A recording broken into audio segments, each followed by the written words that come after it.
Okay, I'm hoping this works a lot better, right?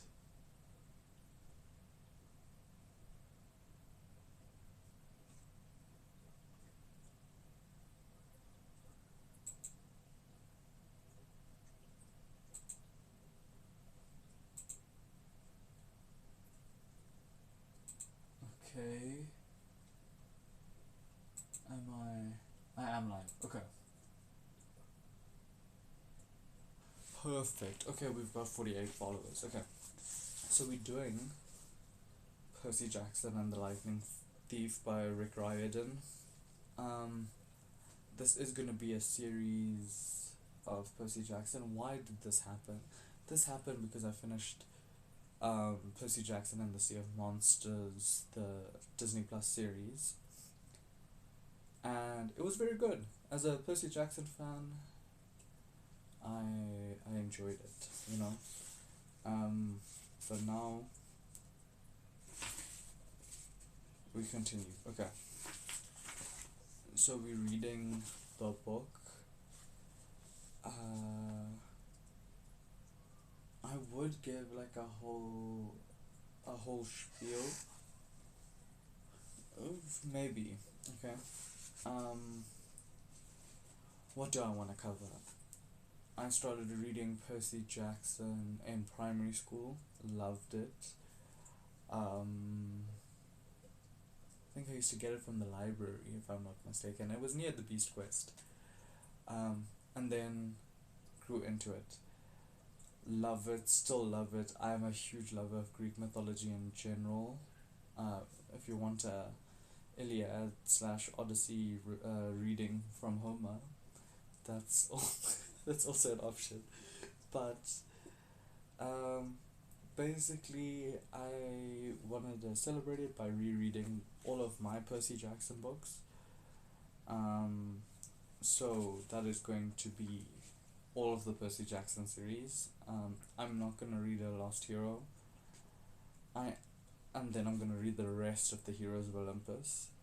I will read the Kane Chronicles. I do like them.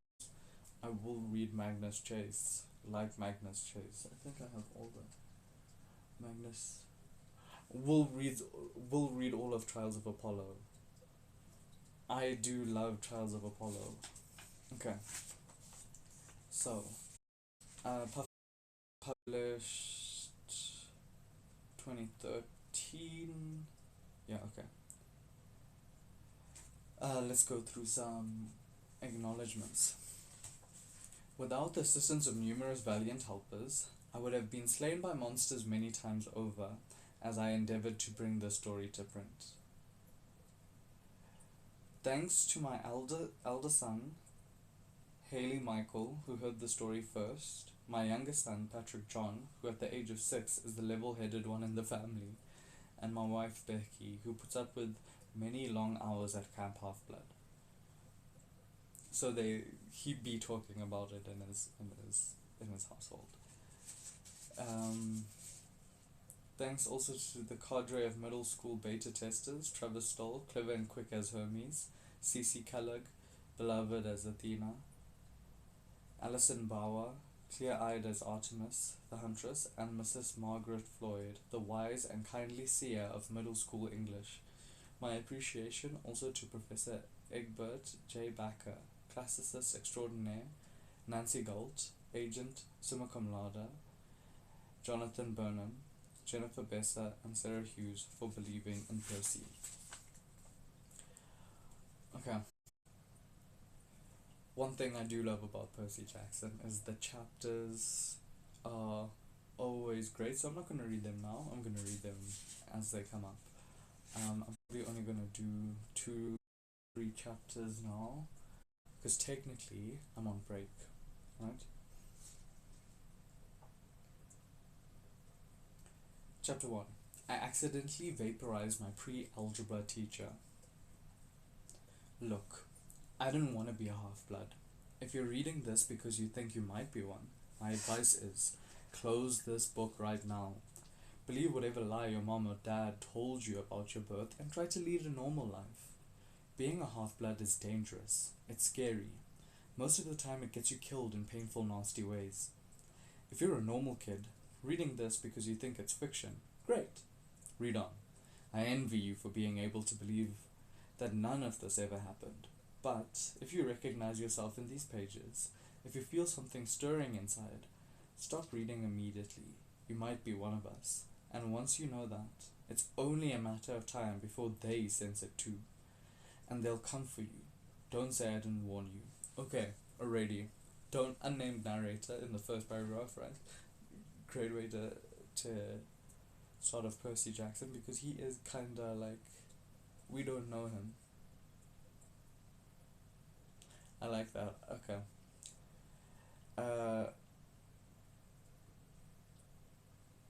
But also talking directly to the audience, almost like framing it.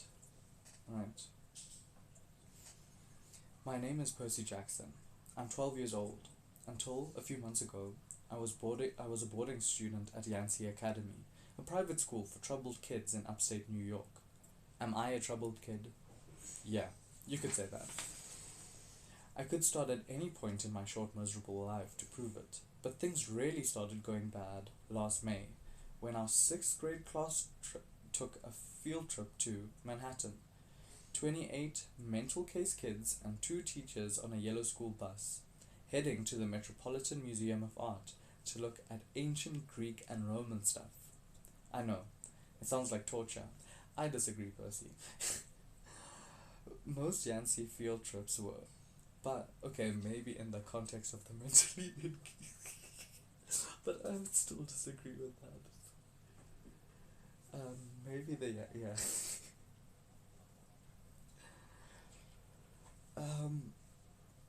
I know it sounds like torture. Most Yancey field trips were, but Mr. Brunner, our Latin teacher, was leading this trip, so I had hopes. Mr. Brunner was this middle-aged guy in a motorized wheelchair.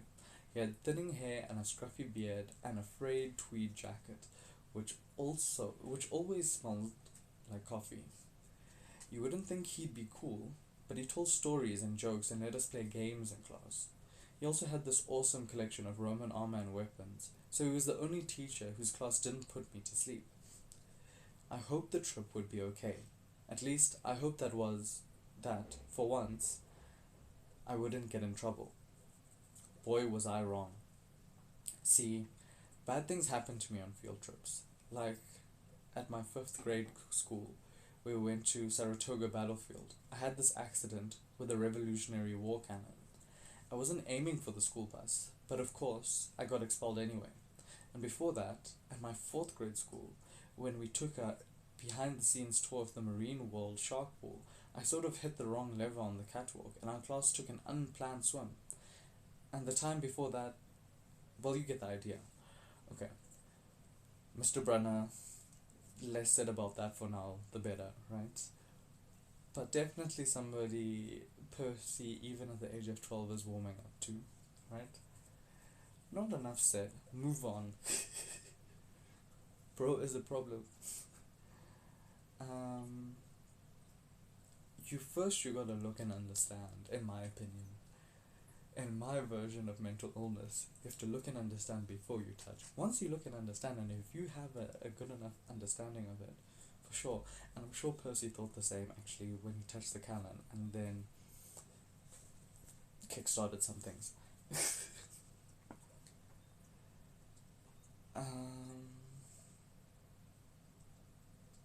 Marine World Shark Pool. Very Harry Potter of you, Percy. Love it. This trip, I was determined to be good. All the way into the city, I put up with Nancy Bobofit, the freckly red-headed kleptomaniac girl, hitting my best friend Grover in the back of the head with chunks of peanut butter and ketchup sandwich. Grover was an easy target. He was scrawny, he cried when he got frustrated.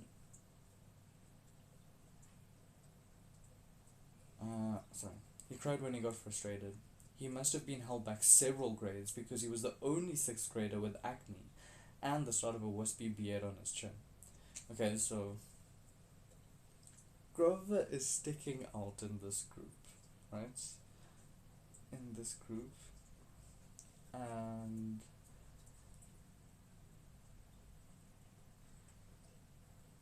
yeah, he is not normal just as much as Percy is not normal in a way. Different types, but certainly not normal. On top of all that, he was crippled. There we go.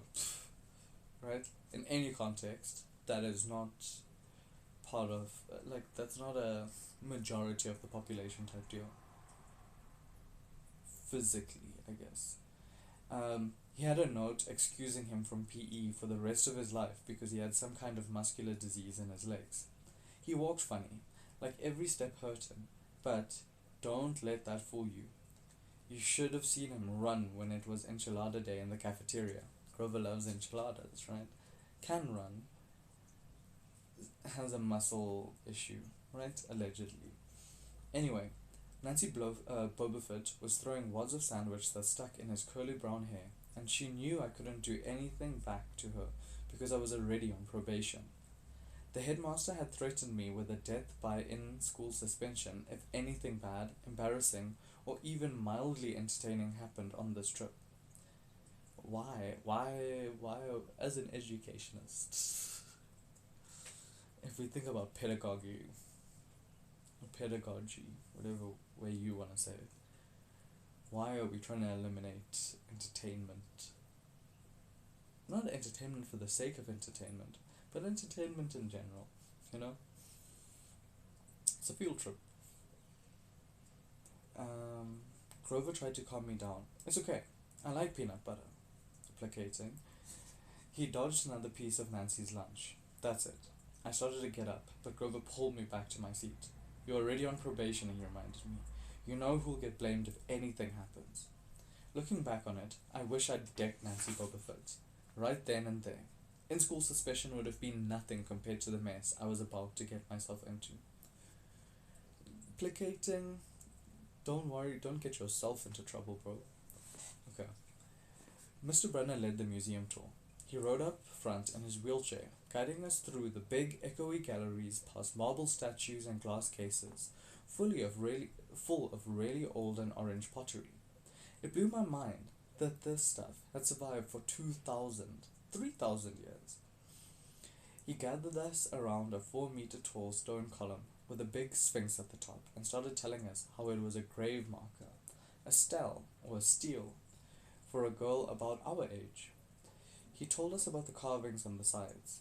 I was trying to listen to what he had to say because it was kind of interesting, but everybody around me was talking, and every time I told them to shut up, the other teacher chaperone, Mrs. Dodds, would give me the evil eye. Okay, kinda interested. Again, Percy is not vibing with everybody around in sync, right? The things he finds interesting or maybe not what others find interesting. Or a normal person would just do what they wanted to do at that point. And Percy wants to listen. Okay. Mrs. Dodds was this little maths teacher from Georgia who always wore a black leather jacket even though she was 50 years old. She looked mean enough to ride a Harley.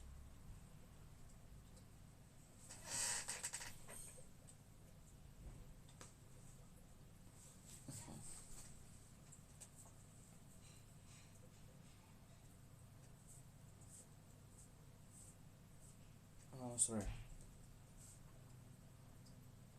Mrs. Dodds was this little maths teacher from Georgia who always wore a black leather jacket, even though she was 50 years old.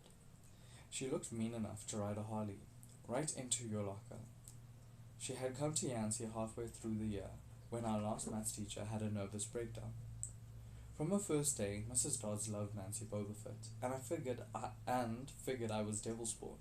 She would point a crooked finger at me and say, "Now, honey," real sweet, and I knew I was going to get after-school detention for a month. One time, after she'd made me erase answers out of an old maths workbooks until midnight, I told Grover I didn't think Mrs. Dodds was human. He looked at me real serious and said, "You're absolutely right." Okay. Mr. Brenner kept talking about the Greek funeral art. Finally, Nancy Bobofit snickered something about the naked guy on the stell, and I turned around and said, "Will you shut up?" It came out louder than I meant it to. The whole group laughed. Mr. Brenner stopped his story. "Mr. Jackson," he said, "did you have a comment?" My face was totally red. I said, "No, sir."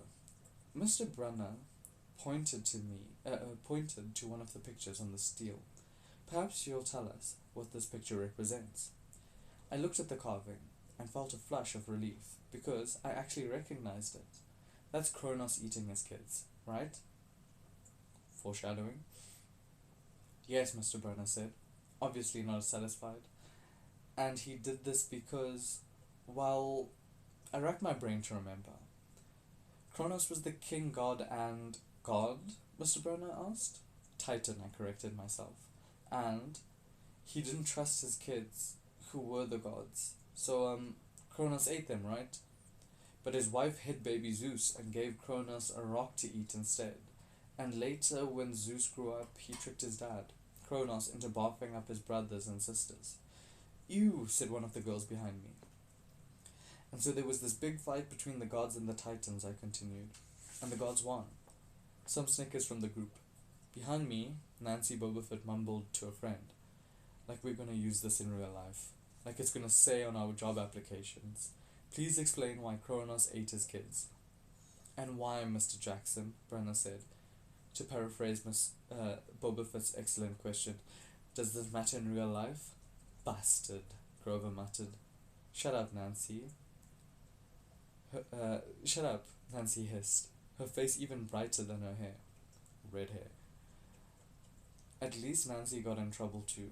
Mr. Brenner was the only one who ever caught her saying anything wrong. He had radar ears. I thought about his question and I shrugged. "I don't know, sir." Okay.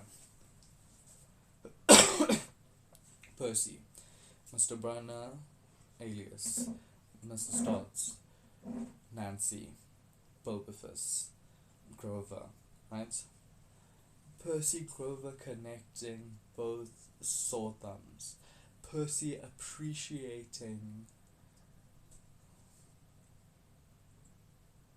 Brenner as a fair teacher. Like, he will call Percy out, but will also call everybody out. I think they are like contrasting different teaching styles, because then we've got Mrs. Dodds, who has favorites, and really picks out the negatives in one person and gives detentions often, even though maybe that's a subjective experience. Now to the question, what does this mean, right? So, I'm gonna say what the story means and then how Percy phrased in this book, what I think it means, right? Because you're gonna have your own opinion. I'm sure there's some academic articles out there that are more reputable in their like academic integrity, right? But I feel like the story of Kronos, the message behind it is that the older generation will try and suppress the younger generation to keep power in Kronos' case, which is the ultimate form, but I think also like to keep the status quo, right? And it takes you having to regurgitate those beliefs, and with them your views on people, like the children Kronos ate, right? But I also think it's a self-fulfilling prophecy. The reason he did it in the first place was due to a prophecy, if I'm not mistaken. And so this is something that is to recur, right? And we as humans, who are not as egotistic, need to not be like the gods. most of the time the story is meant to not be like the gods. Yes, there is something divine and magical in them being that way, but right, because when Percy says, um,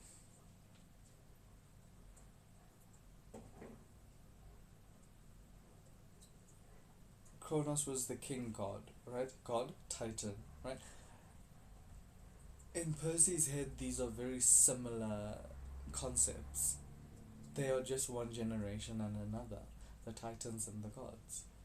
Um, Always intergenerational, right? That's where I'm coming from. Because we're gonna Percy himself, if you didn't know, is half boy, half god, all hero, right? And like this is a thing that happens, and sometimes you gotta break, or the prophecy is not always understood. Sometimes we could be saying that the parents are protecting their children inside their stomach and then regurgitating them out, but that act of regurgitation would be traumatic to the kids either way. So don't eat your children. This is a PSA to all Titans in the chat. Okay. Uh, okay. I see. Mr. Brunner looked disappointed. Well, half credit, Mr. Jackson. Zeus did indeed feed Kronos a mixture of mustard and wine, which made him disgorge his other 5 children, who, of course, being immortal gods, had been living and growing up completely undigested in the Titan's stomach. The gods defeated their father, sliced him to pieces with his own scythe, and scattered his own remains in Tartarus, the darkest part of the underworld. On that happy note, it's time for lunch. Mrs. Dodds, would you lead us back outside? The class drifted off, the girls holding their stomachs, the guys pushing each other around and acting like doofuses. Okay. Mr. Brunner for now. Mr. Brunner's things that he chooses to mention. A mixture of mustard and wine, which made him disgorge. So they've been living and growing up in his stomach, and like eating someone, like you are almost absorbing their personality, their power. There's this whole thing that like cannibalistic tribes in the I don't know where they are. Let me not do that. But part of the reasoning behind it is that they eat members of the tribe after death in order to keep an essence of their physical impression on earth around a little bit more. It's part of a right. Maybe we can do a breakdown on that one day, but other than that, we're just gonna continue. They sliced him up, and scattered his remains in Tartarus, the darkest part of the underworld. So they came out. They did what he feared they were gonna do anyway. Self-fulfilling prophecy. Okay. The class drifted off. Okay. Grover and I were about to follow when Mr. Brunner said, "Mr. Jackson." I knew what was coming. I told Grover to keep going. Then I turned towards Mr. Brunner. "Sir?" Mr. Brunner had this look that wouldn't let you go. Intense brown eyes that could have been thousands of years old and had seen everything. You must learn the answer to my question," Mr. Brunner told me. "About the Titans? About real life? And how your studies apply to it. Oh, what you learn from me," he said, "is vitally important. I expect you to treat it as such. I will accept only the best from you, Mr. Percy Jackson." I wanted to get angry. This guy pushed me so hard. I mean, sure, it was kind of cool on tournament days when he dressed up in a suit of Roman armor and shouted, "What ho!" and challenged us, sword point against chalk, to run to the board and name every Greek and Roman person who had ever lived, and their mother, and what god they worshipped. But Mr. Brunner expected me to be as good as everybody else, despite the fact I had dyslexia and deficit disorder, and I had never made above a C minus in my life. No, he didn't expect me to be as good. He expected me to be better, and I just couldn't learn all those names and facts, much less spell them correctly. I mumbled something about trying harder, while Mr. Brunner took one long sad look at the steel, like he'd been at the girl's funeral. He told me to go outside and eat my lunch, foreshadowing, right? And I think this is a very, so like, Percy is an outsider, and we know Grover is an outsider physically, but Percy is an outsider mentally in the way his brain thinks, right? And he gets angry, he gets emotional, he feels these things. We're gonna learn why he does this. But I also think if you have these things, obviously you're not gonna be doing level 100, level 100, but try level 5 or 6, 6 or 7. Um,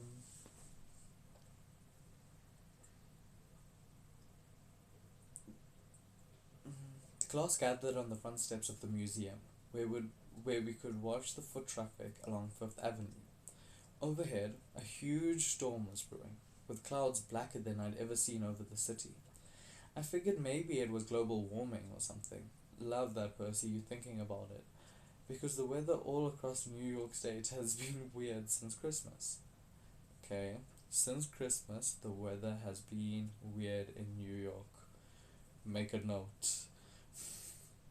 We'd had massive snowstorms, flooding, wildfires from lightning strikes. I wouldn't have been surprised if this was a hurricane blowing in. Nobody else seemed to notice. Some of the guys were pelting pigeons with Lunchable crackers. Nancy Bobofit was trying to pickpocket something from a lady's bag, and of course, Mrs. Dodds wasn't seeing a thing. Grover and I sat at the edge of the fountain, away from the others. We thought that maybe, if we did that, everybody wouldn't know we were from that school, the school for loser freaks who couldn't make it elsewhere. Detention? Grover asked. Nah, I said. Not from Brunner. I just wish he'd lay off me sometimes. I mean, I'm not a genius. Grover didn't say anything for a while. Then, when I thought he was going to give me some deep philosophical comment he made to make me feel better, he said, "Can I have your apple?" I didn't have much of an appetite, so I let him take it. I watched the stream of cabs going down Fifth Avenue and thought about my mom's apartment, only a little ways uptown from where we sat. I hadn't seen her since Christmas. I wanted so bad to jump in a taxi and head home. She'd hug me and be glad to see me, but she'd be disappointed too. She'd send me right back to Yancey, remind me that I had to try harder, even if this was my sixth school in 6 years, and I was probably going to be kicked out again. I wouldn't be able to stand that sad look she'd give me. Okay, Percy's from New York. He has to go to these academies. He is isolated from society because he is a problem youth, right? He is living in the same city as his mom, but his mom, in his mind, wants better for him, wants him to do better, similar to what Mr. Brunner is doing, right? We're going to see the difference between the Kronos story and the parental figures in Percy's life, right? Brunner, his mom, okay? Mr. Brunner parked his wheelchair at the base of the handicapped ramp. He ate celery while he read. Okay, sorry, I also wanted to say one more thing. His mom is actively doing the opposite of Kronos, wanting him to experience the world. So, he can't go back to her and be like, well, you kept me inside. Right? There could have been two ways to go about it. And we're gonna see it here. Mr. Brunner parked his wheelchair at the base of the handicapped ramp. He ate celery while he read a paperback novel. A red umbrella stuck up from the back of his chair, making it look like a motorized cafe table. Love it. I was about to unwrap my sandwich when Nancy Bobofit appeared in front of me with her ugly friends. I guess she'd gotten tired of stealing from the tourists and dumped her half-eaten lunch in Grover's lap. Oops. She grinned at me with her crooked teeth. Her freckles were orange, as if somebody had spray painted her face with liquid Cheetos. I tried to stay cool. The school counselor had told me a million times, count to 10, get control of your temper. But I was so mad, my mind went blank. A wave roared in my ears. I don't remember touching her, but the next thing I knew, Nancy was sitting on her butt in the fountain screaming, "Percy, push me." Mrs. Dodds materialized next to us. Some of the kids were whispering, "Did you see? The water. Like it grabbed her." I didn't know what they were talking about. All I knew was that I was in trouble again. We're mentioning some things there. The water, first of all.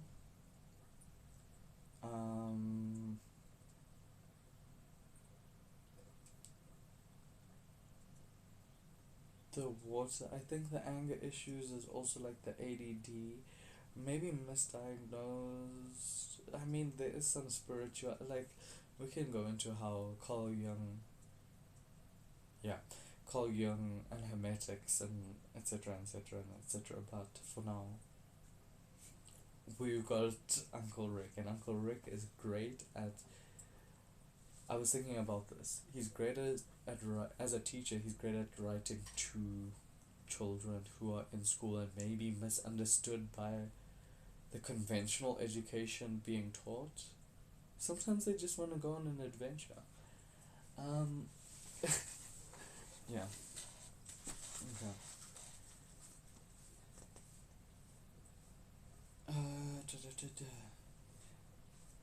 I don't materialize next to us. Okay. As soon as Mrs. Dodds was sure poor little Nancy was okay, promising to get her a new shirt at the museum gift shop, etc., etc., Mrs. Dodds turned on me. There was a triumphant fire in her eyes, as if I'd done something she'd been waiting for all semester. "Now, honey," "I know," I grumbled. "A month erasing textbooks." That wasn't the right thing to say. "Come with me," Mrs. Dodds said. "Wait," Grover yelped. "It was me. I pushed her." Grover, kudos to you. Alright? Self-sacrificing is an honorable trait. I stared at him, stunned. I couldn't believe he was trying to cover for me. Mrs. Dodds scared Grover to death. She glared at him so hard, his whiskery chin trembled. "I don't think so, Mr. Underwood," she said.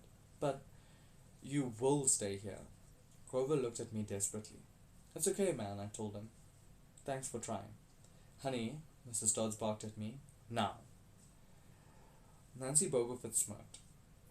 I gave her my deluxe I'll kill you later stare. I then turned to face Mrs. Dodds, but she wasn't there.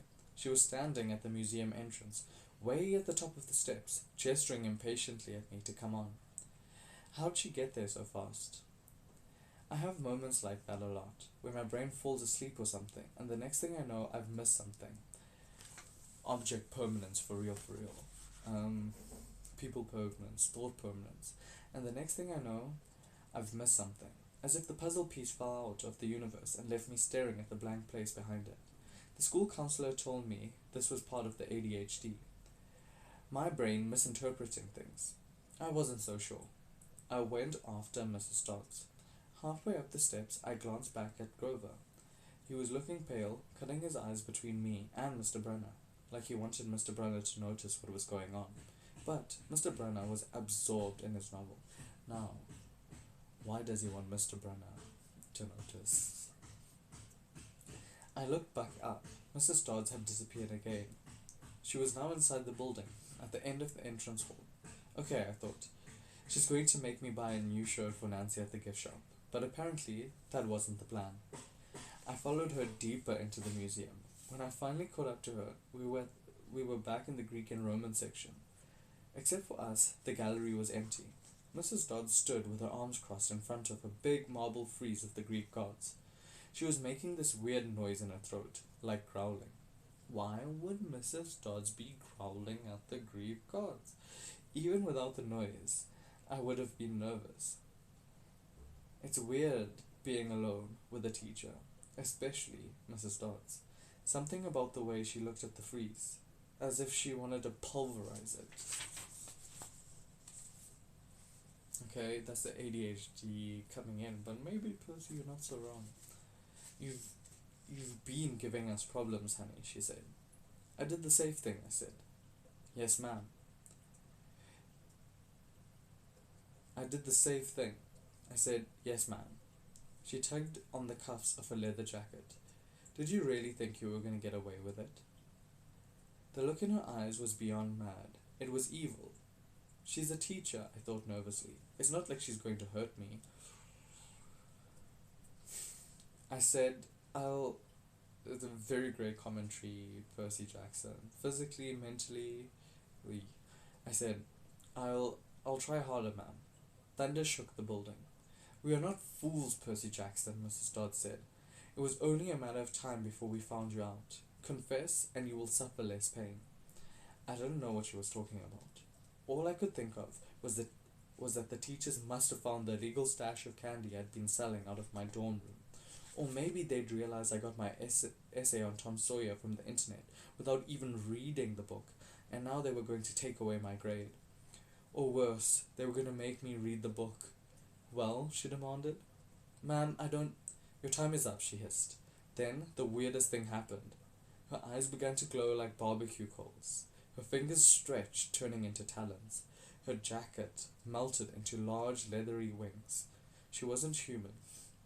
She was a shriveled hag with bat wings and claws and a mouth full of yellow fangs, and she was about to slice me to ribbons.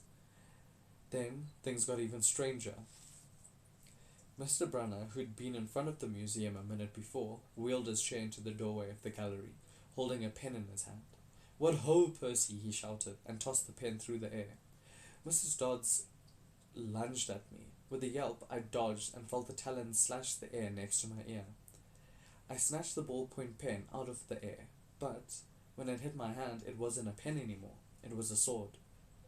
Mr. Brunner's bronze sword, which he always used on tournament day. Mrs. Dodd spun towards me with a murderous look in her eyes. My knees were jelly. My hands were shaking so bad I almost dropped the sword. She snarled, Die, honey. And she flew straight at me. Absolute terror ran through my body. I did the only thing that came naturally. I swung the sword. The metal blade hit her in the shoulder and passed clean through her body. Think about the timing on that. As if she were made of water. Hiss. Mrs. Dodds was a sandcastle in a power fan. She exploded in a yellow powder, vaporized on the spot, leaving nothing but the smell of sulfur and dying screech. And a dying screech, and a chill of evil in the air, as if those two glowing red eyes were still watching me. I was alone. There was a ballpoint pen in my hand. Mr. Brunner wasn't there. Nobody was there but me. My hands were still trembling. My lunch must have been contaminated with magic mushrooms or something. Had I imagined the whole thing, I went back outside. It had started to rain. Grover was sitting by the fountain, a museum map tented over his head. Nancy Bobofet was still standing there, soaked from her swim in the fountain, grumbling to her ugly friends. When she saw me, she said, I hope Mrs. Kerr whipped your butt. I said, Who? Our teacher. Duh. I blinked. We had no teacher called Mrs. Kerr. I asked Nancy what she was talking about. She just rolled her eyes and turned away. I asked Grover where Mrs. Dodds was. He said, Who? But he paused first, and he wouldn't look at me, so I thought he was messing with me. Not funny, man, I told him. This is serious. Thunder boomed overhead. I saw Mr. Brunner sitting under his red umbrella, reading his book, as if he'd never moved. I went over to him. He looked up, a little distracted. He looked a little distracted. That would be my pen. Please bring your own writing utensils in the future, Mr. Jackson. I handed it over. I hadn't even realized I was still holding it. Sir, I said, where's Mrs. Dodds? He stared at me blankly. Who? The other chaperone, Mrs. Dodds, the pre-algebra teacher. He frowned and sat forward, looking mildly concerned. Percy, there is no Mrs. Dodds on this trip. As far as I know, there's never been a Mrs. Dodds at Yancey Academy. Are you feeling alright? Now, personally I don't like this Truman Show-ish. Okay, that's the end of chapter 1, by the way. Had to speed it down towards the end. I don't like this liked children-ish. Percy saw Grover. The ADD clocked him. He was like, why are you playing tricks on me? So he went to an adult. He's 12. You don't know. In his mind, he thinks he imagined this. Right now, he definitely thinks he imagined this. With the ADD, the spacing, he thinks he imagined this. Sometimes it's important to know when the imagination is kicking in and when reality is kicking in. Okay. I'm gonna go chapter 2. Okay. 3 old ladies knit the socks of death. I was used to the occasional weird experience, but usually they were over quickly. This 24/7 hallucination was more than I could handle. For the rest of the school year, the entire campus seemed to be playing some kind of trick on me. So this bro went through it and realized nobody knows what is happening. Okay. The students acted as if they were completely and totally convinced that Mrs. Kerr, a perky blonde woman who I had never seen in my life until she got to our bus at the end of the field trip, had been our pre-algebra teacher since Christmas. Weather's been changing since Christmas. The last time he was in New York City with his mom, or maybe in Manhattan with his mom. Okay. Every so often, I would spring a Mrs. Dodds reference on somebody, just to see if I could trip them up, but they would stare at me like I was a psycho. It got so I almost believed them. Mrs. Dodds had never existed. Almost. But Grover couldn't fool me. When I mentioned the name Dodds to him, he would hesitate, then claim she didn't exist. But I knew he was lying. Something was going on. Something had happened at that museum. I didn't have much time to think about it during the days, but at night, visions of Mrs. Dodds, with talons and leathery wings, would wake me up in a cold sweat. The freak weather continued, which didn't help my mood. One night, a thunderstorm blew out the windows in my dorm room. A few days later, the biggest tornado ever spotted in Hudson Valley touched down only 50 miles from Yancey Academy. One of the current events we studied in social studies class was the unusual number of small planes that had gone down in sudden squalls in the Atlantic that year. Okay, weather has been going off, right? Weather has been going off. This is their winter coming into spring, I guess.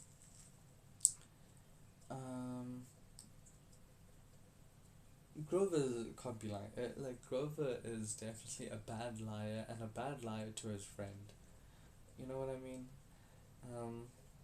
Which I think is a sign of a good character, right? But everybody's convincing, okay? But definitely, whether, and also,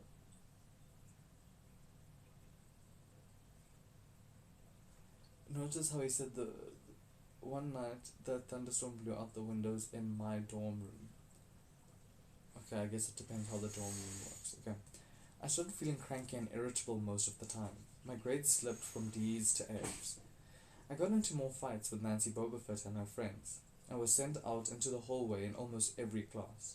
Finally, when our English teacher, Mr. Nicol, asked me for the millionth time why I was too lazy to study for spelling tests, I snapped. I called him an old sot. I wasn't even sure what it meant, but it sounded good. The headmaster sent my mom a letter the following week, making it official. I would not be invited back next year to Yancey Academy. Fine, I told myself. Just fine. I was homesick. I wanted to be with my mom in our little apartment on the Upper East Side. Even if I had to go to public school and put up with my obnoxious stepfather and his stupid poker parties. I think Percy would appreciate public school more, but his mom is trying. His mom is trying. His mom loves him and is trying to do better for him. Be educated despite what he perceives as his limiting factors. What I also